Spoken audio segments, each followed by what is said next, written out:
Welcome to the Kill City Cup.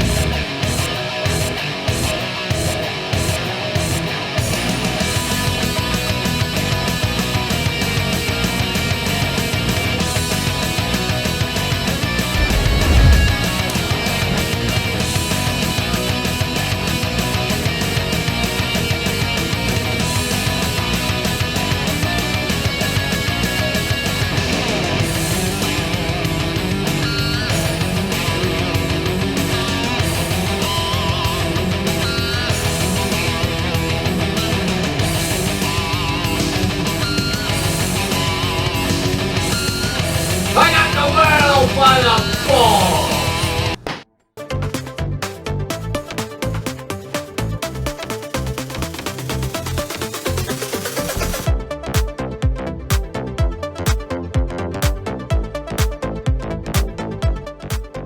Spooky Lou, another wonderful WrestleRoni for me and for you. Brought to you by the VSW Podcast. Brought to you by Kill City Cup. Brought to you by the Executioner, Tyler Rosfield. How we doing, my man? I am doing pretty good today, Mr. Spooky Lou. How about you?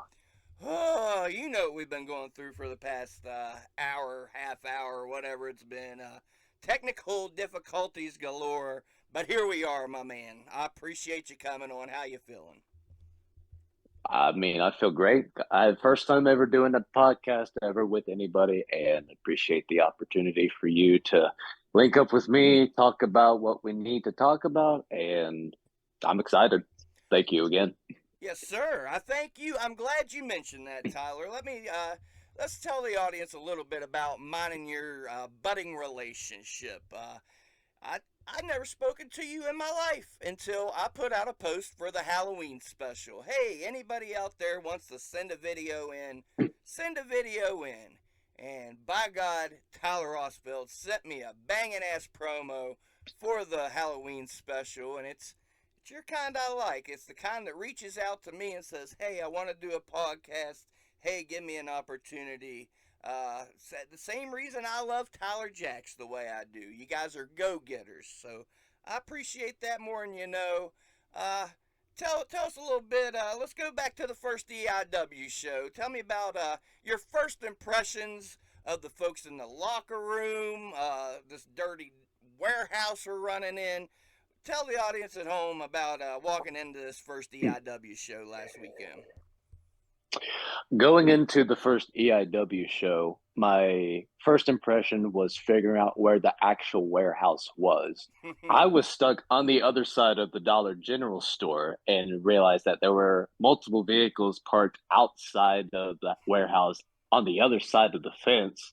And I was struggling to figure out like if there was a certain path that I need to drive on. Because you mentioned before there was a gravel road that needs to be taken cautious or aware of people who's trying to find the warehouse and get to it.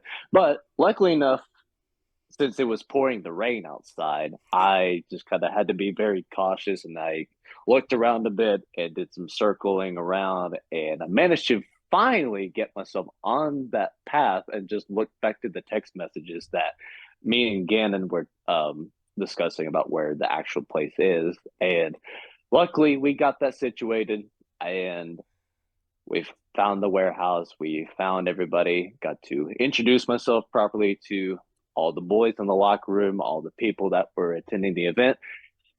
And as far as the warehouse, I kind of was not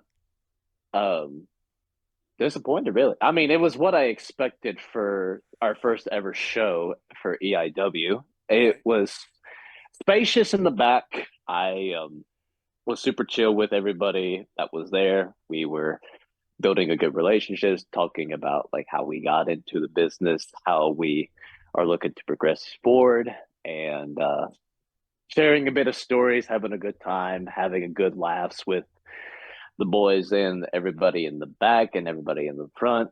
And going into the event later, I was consulted with the idea that I was going to be put up with Mr. Sand himself. Mm-hmm. And I was caught up to speed with the context of how he came to be super, super good legend. I mean, I have to give props to him. If it wasn't for Mr. Sand, he wouldn't have been able to go as over than I actually expected to, and I wouldn't have invented the quicksand slam because of him. I mean, he has a lot of friends over in Mexico who's top-notch luchadors, but having him come all the way out here, Worthington, West Virginia, to have a match with me, I mean, it's a dream come true. No doubt, no doubt. And I mean, you made quick work of him. I was so excited to bring you in to show folks what you is capable of. You damn sure showed what you is capable of, but I can't say you were really tested. How'd you feel after the match? How you feel about that performance? After I felt that performance, it took the burden off, like the weight on my shoulders just disappeared. I felt confident. I felt amazed. Everybody was getting along and saw just a small portion about what I'm capable of. And towards the end of the night, everybody was happy. Everybody was satisfied.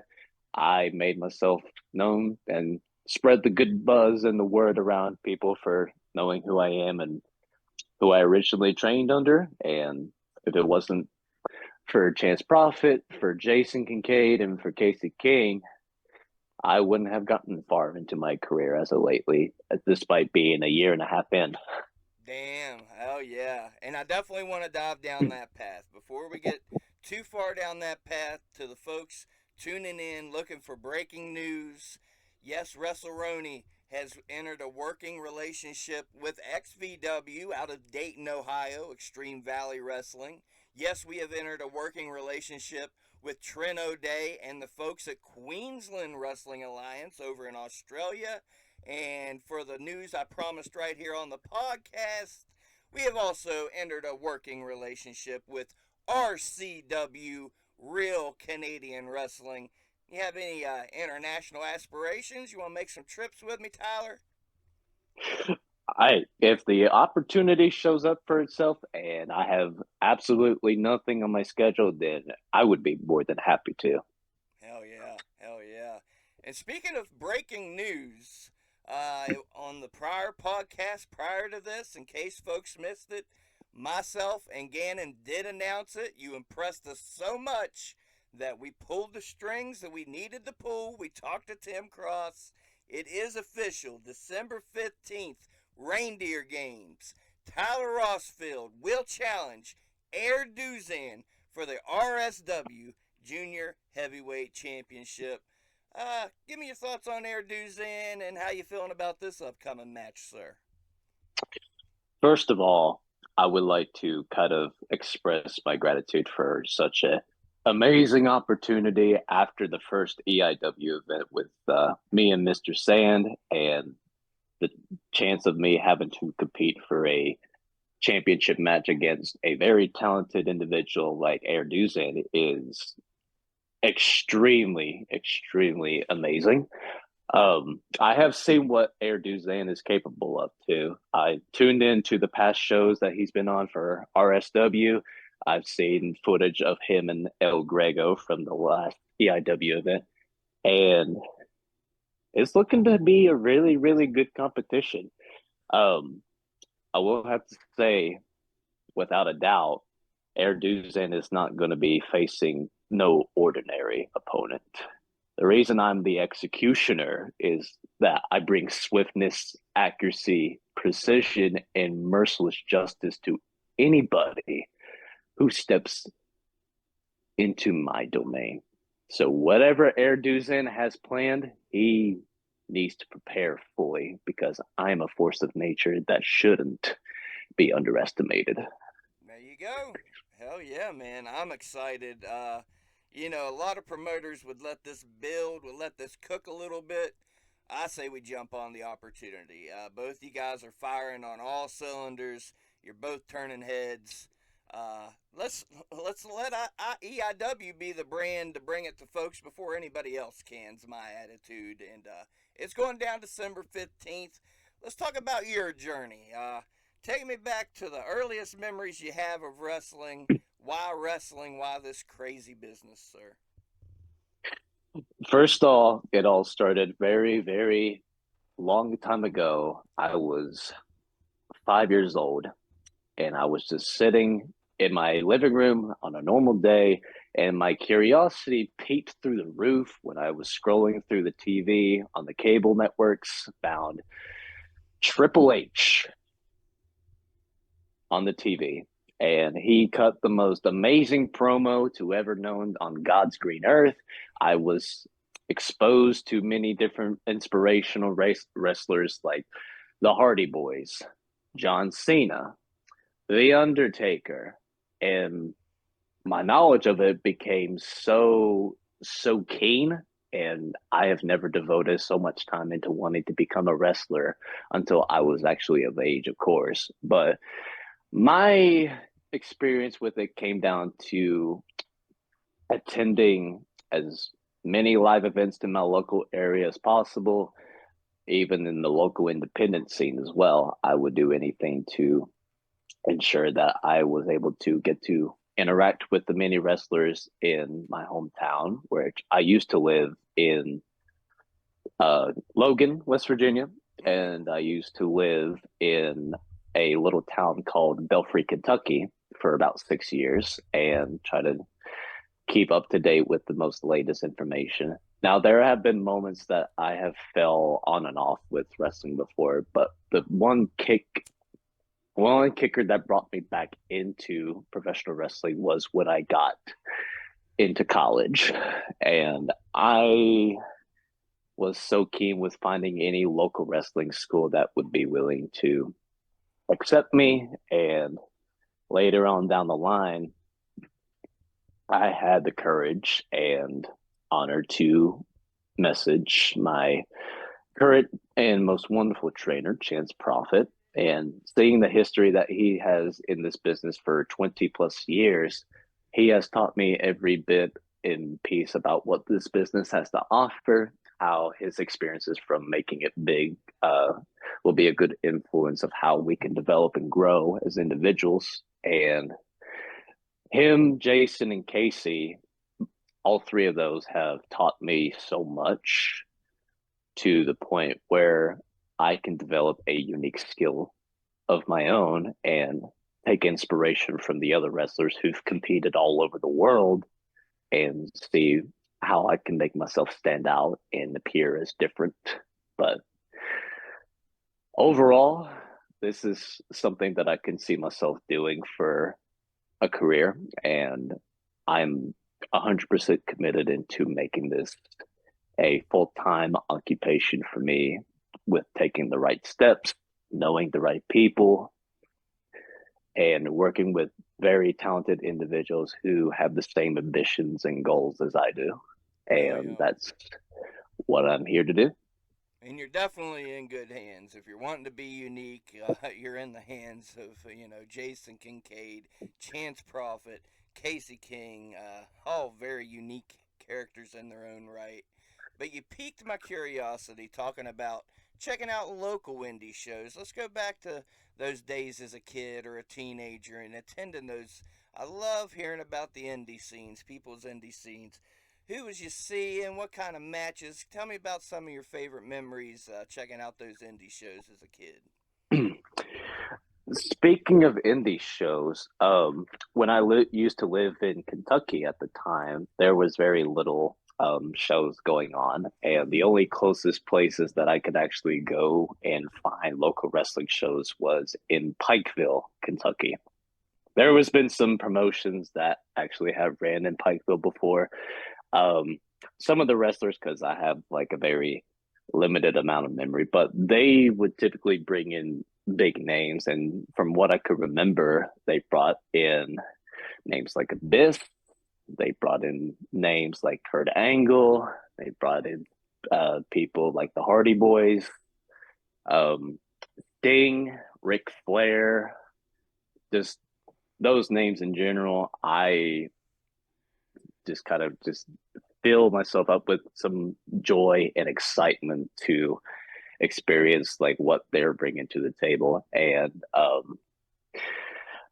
just happen to be the one type of kid that just leans forward on the edge of the fence to just try to shake any of their hands, despite themselves like actually being a character or playing kayfabe, of course.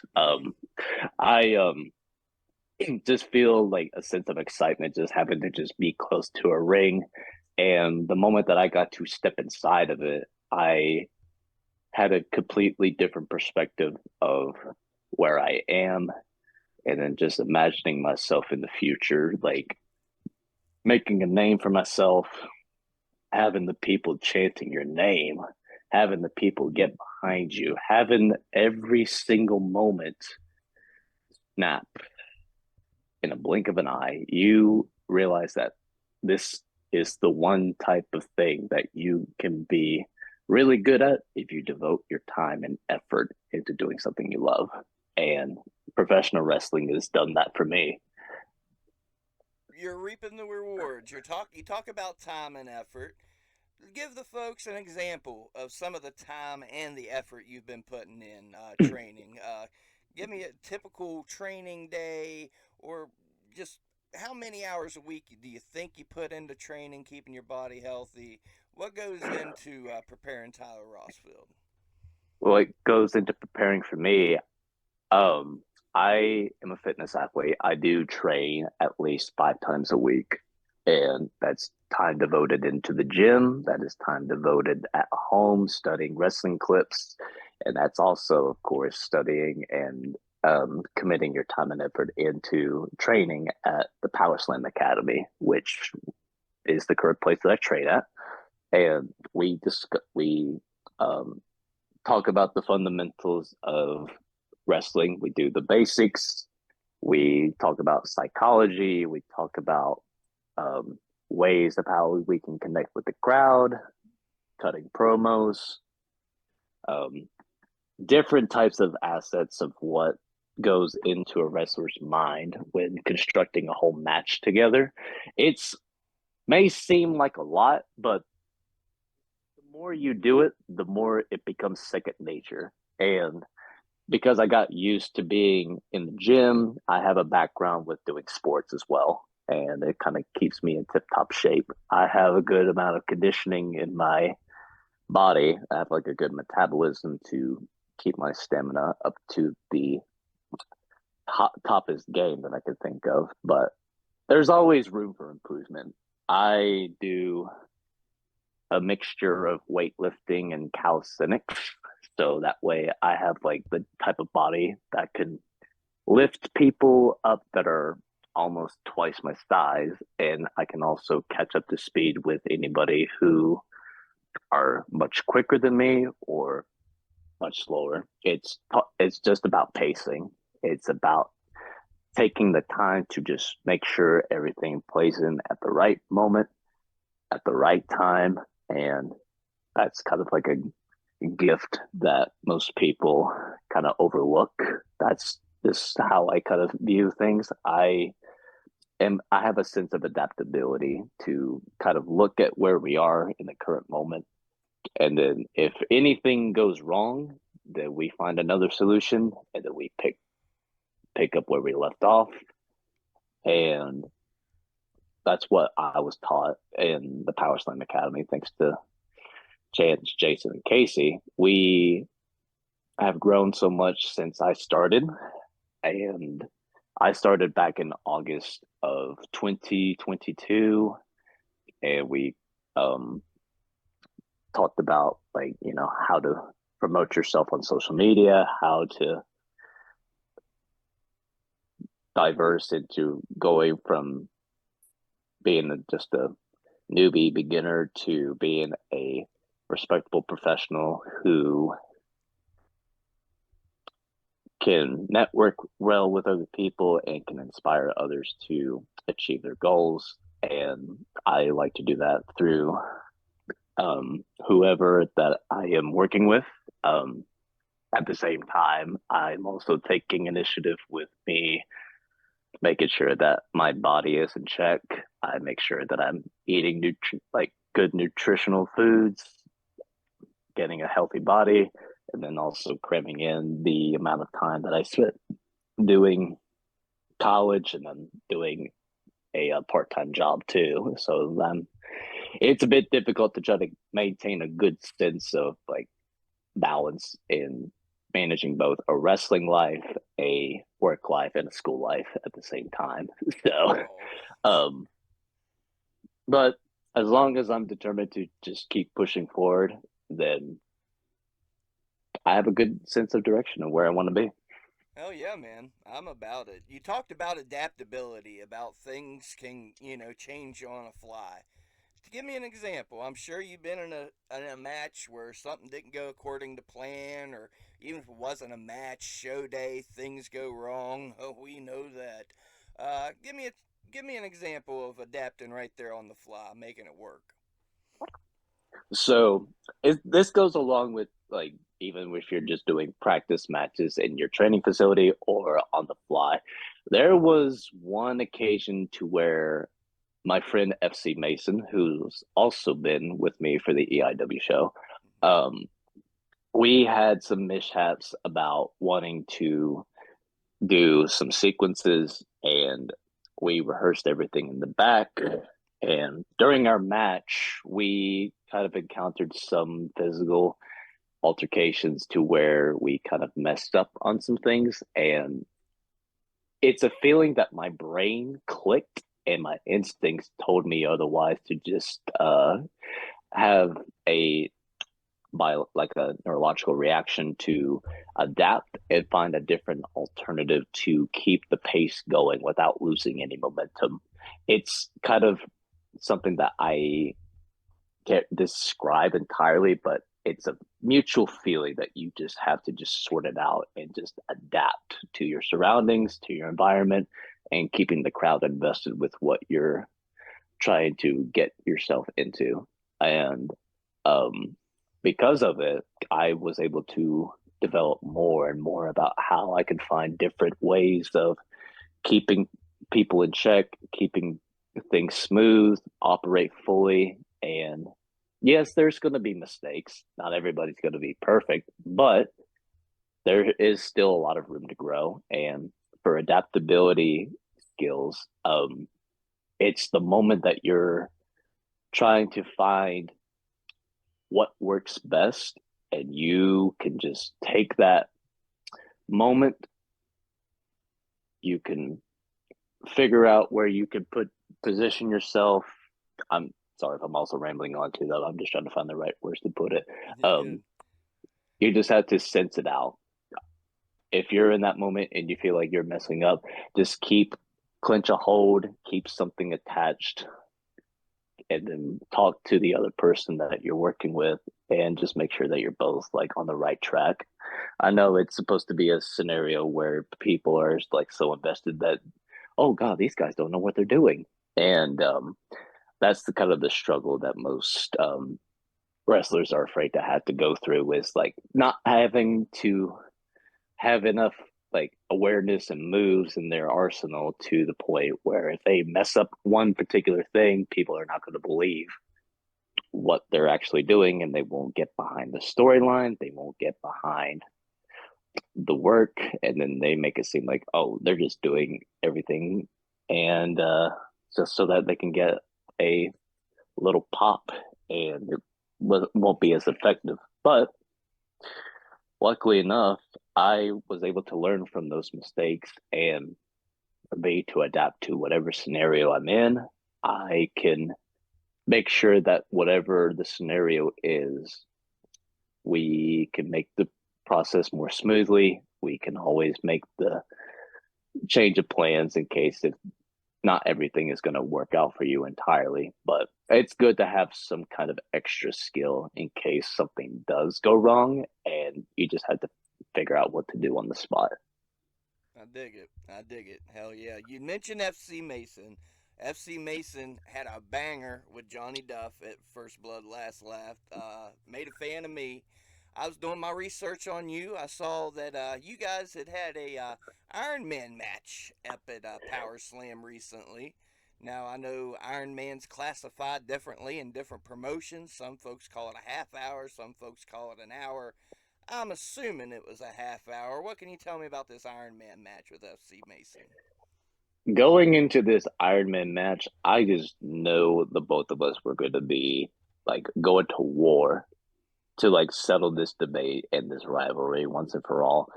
Going into this Iron Man match meant we have reached to a point where we can showcase our skills to the fullest and we can put on possibly the best possible match for Power Slam ever. And despite the fact that we had everything rehearsed in the bag, the time itself went by a bit quicker than we both expected to. Oh, Just having to go inside the matchup and do everything that we did. Um, we both had our moments. We both had a good connection with the crowd. We pulled off some insane moves. We ended up having to go into overtime for this indication. And towards the end, it didn't go exactly in my favor. But I did learn that even in the difficult of circumstances, not everybody can win. And it's important to just stand back up on both of your feet and keep progressing forward. Me and FC Mason ended up on good terms, and we're starting to develop a much more better relationship for the time being.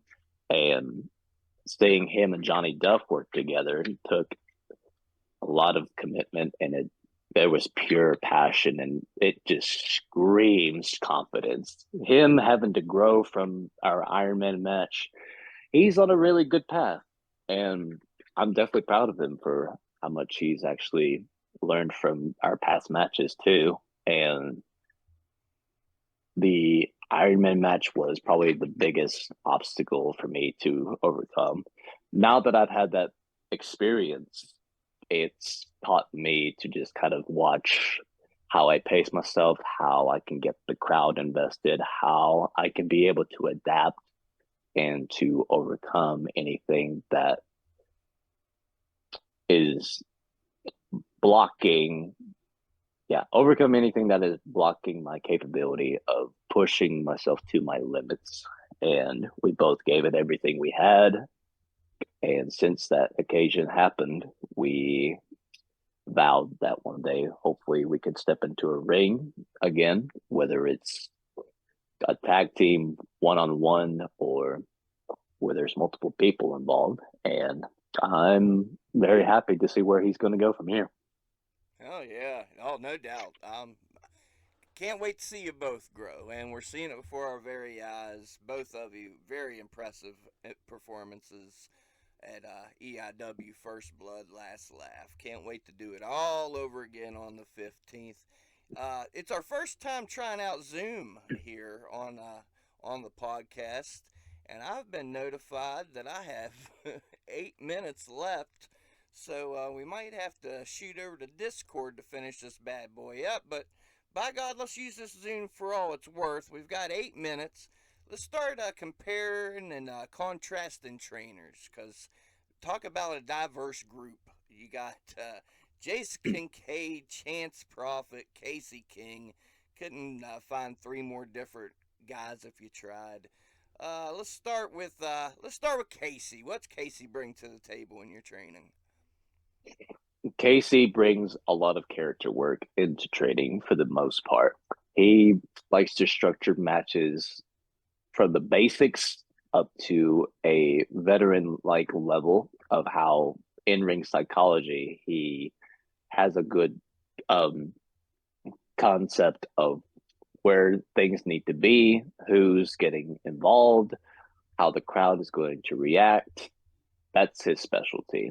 And he's been in the business longer than I have. I would say, if I recall correctly, it's like been 6 years. And he passed that on down to me and the other trainees at the Powerslam Academy. And that's been his biggest specialty was character development, working on promos, and then basic match structure of how things need to be placed at the right moments. Hell yeah. Hell yeah.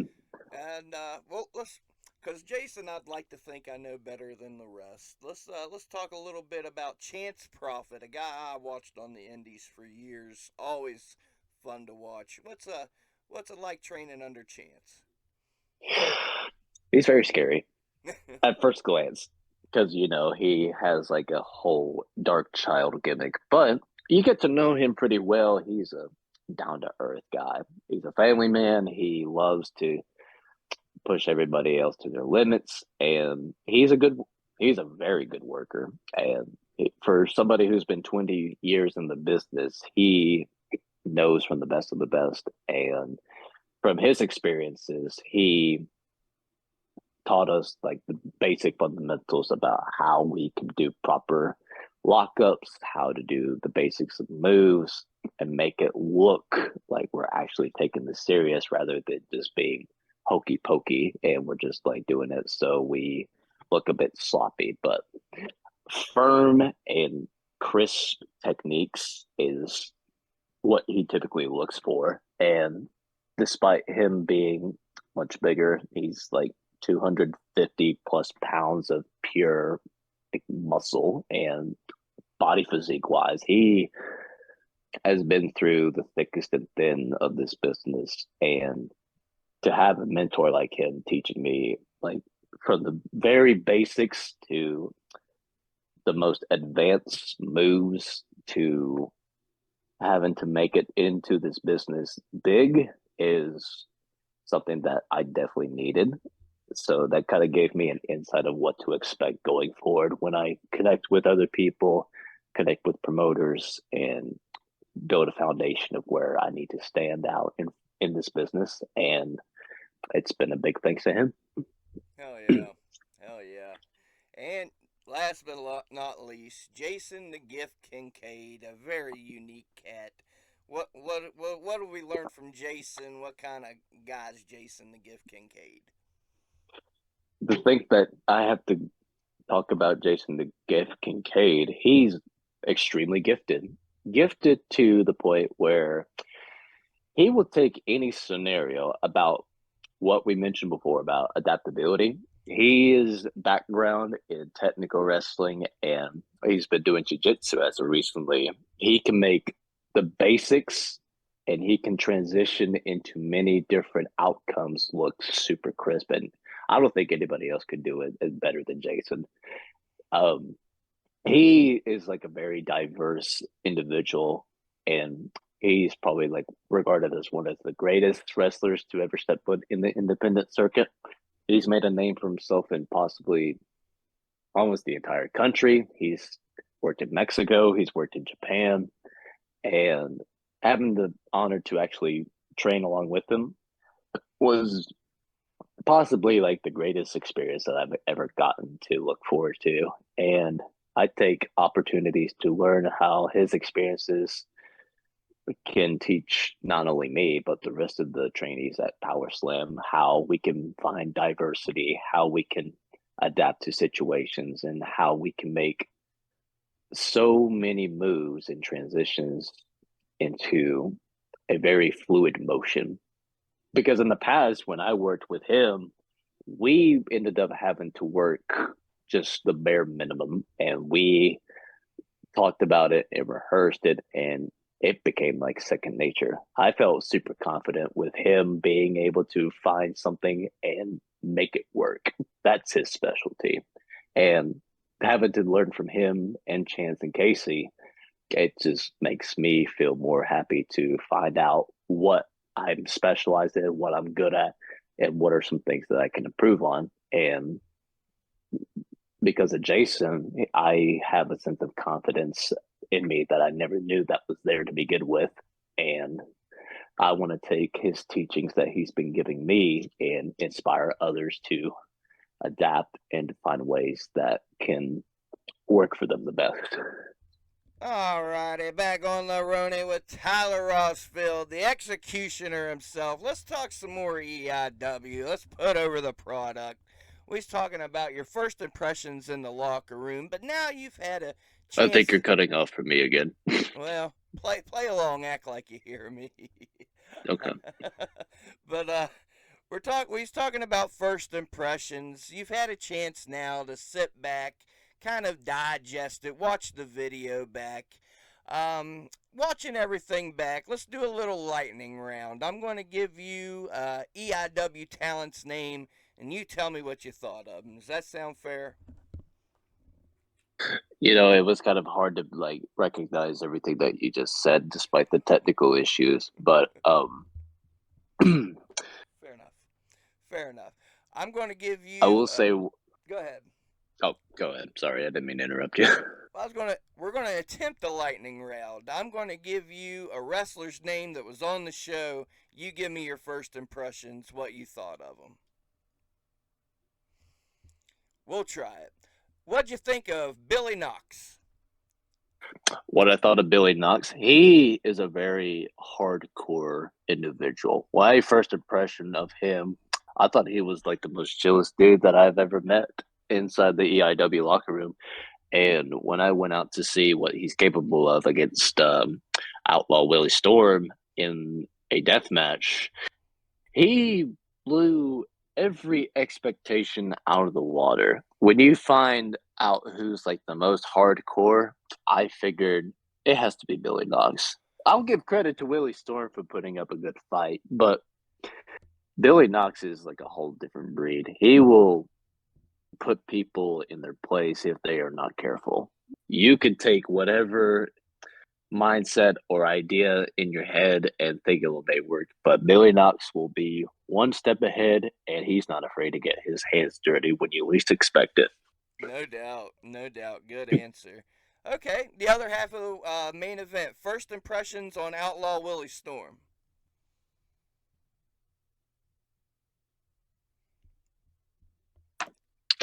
First impressions on who? Sorry, Outlaw you cut Willie off the music. Storm. Willie Storm? Okay. Willie Storm, he also blew my expectations too. I give credit to him. I mean, considering him and Johnny Duff and Paparazzi have a good relationship with each other, he has the confidence to let himself be known out in the EIW roster of who he is. He's not afraid to put up a good fight. He will do everything means necessary to make sure that he doesn't leave out of here unscathed, and has dealt with the most difficult of circumstances. Even if Billy wants to knock the living crap out of him, he is a fighter. He is a tough man, and he knows one way or another that everything that is going for him will have to be very, very cautious of. He's a dangerous man. He's a dangerous individual, but I'm sure the people can understand one way or another. He is a mean, tough individual, and he has every amount of respect that I can give him. Hell yeah. What'd we think of Gannon Green? Gannon is the same way that I thought about Billy Knox. Very hardcore, very, very talented. Him and Paparazzi both were taking it by storm when they first opened the show. I actually appreciated Gannon when I reached out to him if they were looking for any individuals to be a part of the EIW show.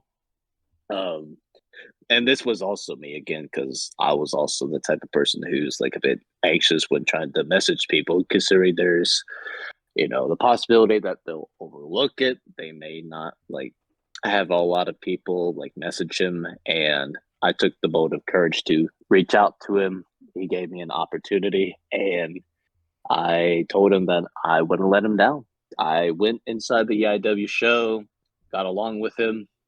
He was impressed with what I was able to produce for him, and I'm definitely looking forward to working with y'all again and working with and getting to know Gannon more on the 15th. Hell yeah. Hell yeah. Let's do a hypothetical here. Let's say we give you the book. I guarantee I'm cutting out, but bear with me. We give you the book. You're allowed to book any type of death match. You can even invent a death match if you want. Book me a match for next year in EIW. Like I say, you can invent your own type of death match. You can put whoever you want in it. The book's yours, kid. Who you booking? And what are you booking?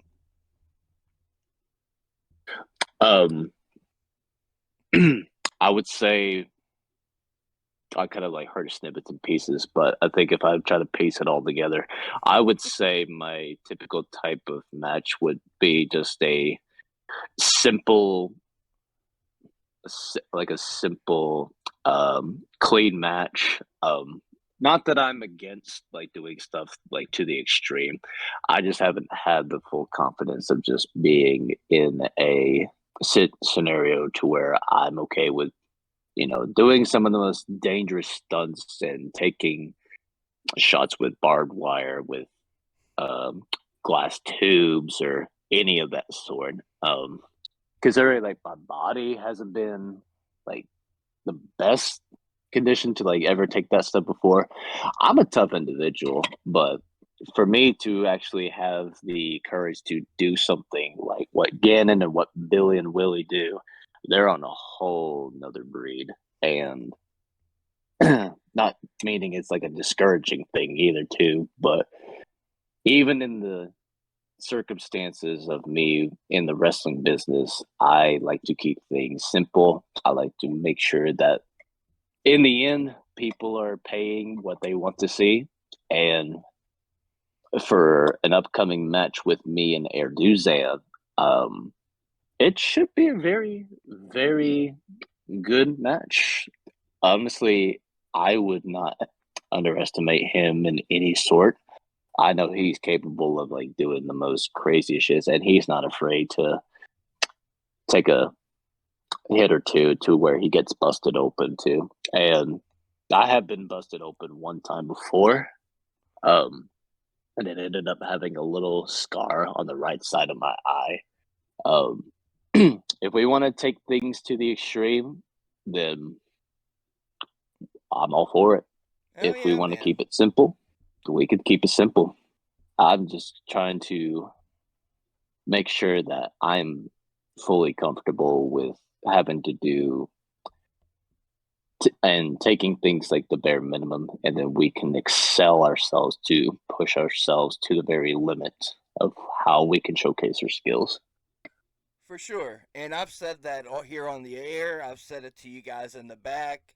I want there. It doesn't have to be all hardcore wrestling. I want that work rate wrestling. I want to show off the technical skills of the wrestlers in the area. And I've told you guys in the back, I want you to be 110% comfortable with what you're doing. So, no, like I say, you can probably barely hear me, but it was a hypothetical. I was just giving you the book. You could book an exploding shark match with Billy Knox and Gannon Green for all I care. I was just curious how your mind worked. So that was the hypothetical I was throwing at you. But let me throw this at you. It's the first podcast I've recorded since CM Punk came back to the WWE. First of all, your thoughts, and give me another scenario of never say never in Thoughts wrestling. about CM Punk in the WWE? Yeah, man, what are you thinking? I figured it was going to be a long time coming, especially considering that he's been away from the business for almost 10 years. And to see him being welcomed back with open arms, I grew up watching CM Punk. Um, I can respect his, you know, history of how he grew in the company and his thoughts about some particular aspects of how he's been treated in the business, how he's taken time off to be with his wife AJ, and to having to delve down in a different path to see what works for him. To be the best in the world, you have to be willing to sacrifice everything. And for him to go out of his way and put himself on the map for every individual to want him to come back to professional wrestling, it was a process that needed to be taken with cautious with caution and with the right moments at the right time. He is actually one of the few people that I did look up to and inspired me to delve into how he became a worldwide phenomenon and what he brought to the table. Um, very good on the mic, very good with the crowd. He can put on a good working um, regimen with whoever he's been booked for. He is a well-rounded individual, and I guess I can understand that people have problems with him too. I necessarily didn't have any regard of having problems with Punk before, but I'm excited and curious to know where he's going to be going in the WWE and see where his career goes from there. Hell yeah. Well, let's talk about you. We're getting towards the end of the podcast here. What's 2024? What do we want to do in 2024? What's Tyler Rosfield want to accomplish? What I want to do in 2024? Yeah, man. I'm looking to just make a name for myself in many different promotions. I've gotten a good amount of reactions and motivation to push myself even further in different states as of currently. I'm also in college too, and I'm hoping to be able to graduate in the spring of 2024 and build a good foundation of income and be able to devote myself to professional wrestling full time. I'm hoping to meet new people, develop better connections, build my name out there, and be in the best possible shape that I can be. And what else am I missing? Oh, hopefully winning some championship gold one day. You might not even have to wait till 2024 to do it. You might do it before the year's over. You never know. We've had enough technical difficulties. The last 10 minutes of the show, Tyler Rosfield, I give everybody the opportunity. Slang your merch. Let the folks know where to find you on social media. Anything you want to put out there, the platform's yours, my man. See, he didn't even catch all that. You still kind of cut off for me on that last part again. I'm sorry. You can put out your social medias, tell folks where to find merch, anything you want to put out there for the final 10 minutes, sir. I gotcha. I'm on Instagram. I'm on Facebook. I'm on Twitter, or currently X, and I have TikTok. I am more confident with actually developing more content to put myself out there. You can look up Tyler Rosfield on all forms of social media. Merch is in the works. Getting stuff situated, but the closest that I have for anything related to right now are photograph promo pics, and I got some actual leather masks for people that wants to take inspiration from the look that I give off. And I'll be getting more of that, and we'll have some fun ideas. I'll be more creative with certain things, but maybe we'll get some wristbands. Maybe we'll get some beer cup sleeves for all of my favorite alcoholic drinkers out there who wants to put on a good fun time. Just stuff like that in general. But we'll find some merch ideas in 2024, get in better shape, connect with more people, and hopefully we'll make it to the big leagues one day. No doubt. That's my inspiration. That's my goals for 2024. I dig it. My man, I invite you back in the future where we can do it bigger and better, where you can hear me better. To the listeners, you don't know the struggle we've had with this podcast. You have no clue. So maybe check out a more professional podcast, the VSW podcast. That's one of our sponsors. Who's the other sponsor? Kill City Cup. If you haven't watched it yet, it's a treat. We got Krampus Mania coming up this week. Keep an eye out. The pre-show will be on the channel. RSW Krampus Mania, December 2nd, Monongah Town Hall. It's RSW's WrestleMania, in my estimation. After that, EIW Reindeer Games on December 15th. Tyler Rosfield challenges for the RSW Junior Heavyweight Championship against the current champ, Air Duzan. And Holiday Hell Death Match. Billy Knox, Willie Storm 2. There's a lot of stuff to be excited for.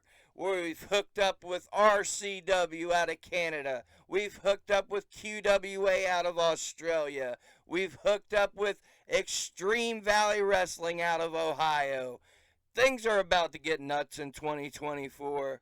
Sorry that this has been such a struggle and technical fiasco, but it is what it is. Treat each other with kindness and respect. Enjoy your family over the holidays. Enjoy your friends. We only live one life. Go out there and live your dreams. You might be on a podcast with some jabron that can't even make a Zoom call work right. You never know. We'll see you on the next one. We love you. Till next time, folks.